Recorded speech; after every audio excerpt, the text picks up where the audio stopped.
Hello everyone! In this video po, tuturuan ko po kayo paano mag-send ng eCash to GCash natin. So, click mo lang send money. Once na ma-open mo na yung system, so ito na yung lalabas, diba? So, input mo lang yung username and password mo.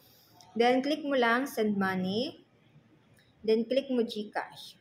So, as of now, 8 AM to 8 PM lang yung transaction natin sa GCash. So, enter natin yung mobile number natin. Sa akin, naka-register na yung mobile number ko dito. Ayan. Then, customer name. Okay. Then, amount. So, try natin 100 pesos lang. Kasi tutorial lang naman ito. So, ayan.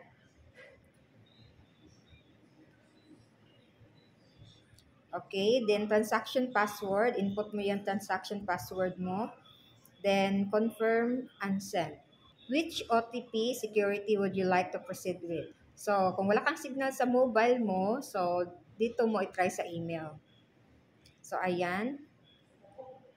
So, mayroon kang ma-receive sa email mo na OTP. So, refresh lang natin itong ating email, Gmail. Okay, so, yan yung OTP.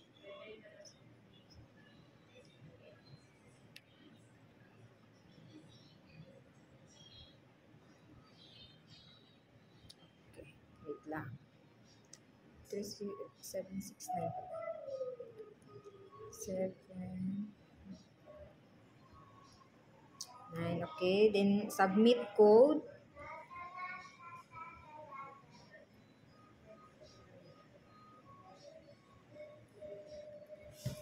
Mayroon siyang charge na 1%. Ayan, so you have received 100 from GCash. So, automatic po siya, real time po na matanggap mo yung GCash mo. So, ayan po. So, screenshot natin yan. Ayan. So, download na lang natin.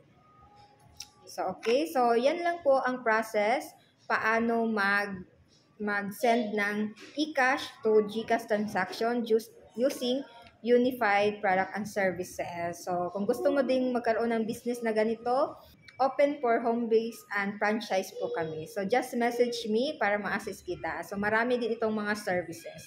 So, thank you so much sa panonood and God bless po.